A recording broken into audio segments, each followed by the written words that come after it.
Ultimately, delivering Ukraine F-16s as soon as possible will make a huge difference in Ukraine's ability to wage a defensive war and go on the offensive to reclaim its territory. This will allow Ukraine, finally, to conduct comprehensive ground operations and to defend their cities and power generation systems. It would help them win this war as quickly as possible with the fewest losses.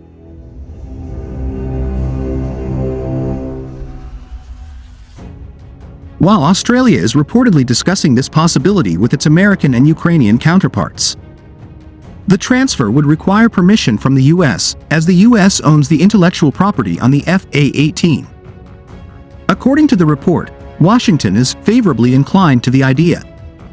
Retired Royal Australian Air Force Hornets are currently slated for either being phased out or sold to private companies, as they will be replaced by 72 fifth-generation F-35 fighter jets. Most aircraft will need a little work to get them into flying condition.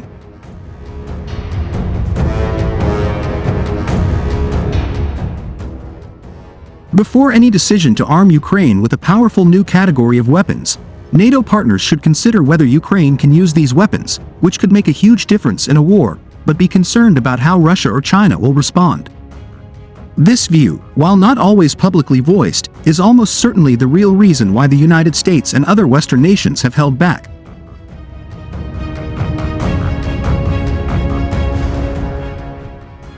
Although Australia's youngest F-18 is over 30 years old, the fuselage is still in relatively good condition. They haven't been battered like the carrier versions, or riddled with corrosion due to not being based in a literal environment. Australia demonstrated through the sale of 25 Hornets to the Canadian Air Force there is still more life to be squeezed out. Only a small number of aircraft actually engaged in combat. While Australia's stockpile of spare parts has dwindled, some aircraft will inevitably be cannibalized for equipment. But officials will also be able to pick up spare parts from hundreds of retired US aircraft.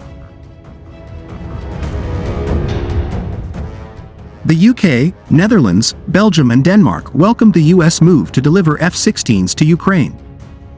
British Prime Minister Rishi Sunak said, "Britain will work closely with the US and the Netherlands, Belgium and Denmark to give Ukraine the air combat capabilities it needs." Denmark announced that it too would now be able to support pilot training, but did not confirm whether to send the jets to Ukraine. The Danish Air Force has 40 F-16s, around 30 of which are operational. Dutch Prime Minister Mark Rutte said they would form an international coalition to provide fighter jet support for Ukraine.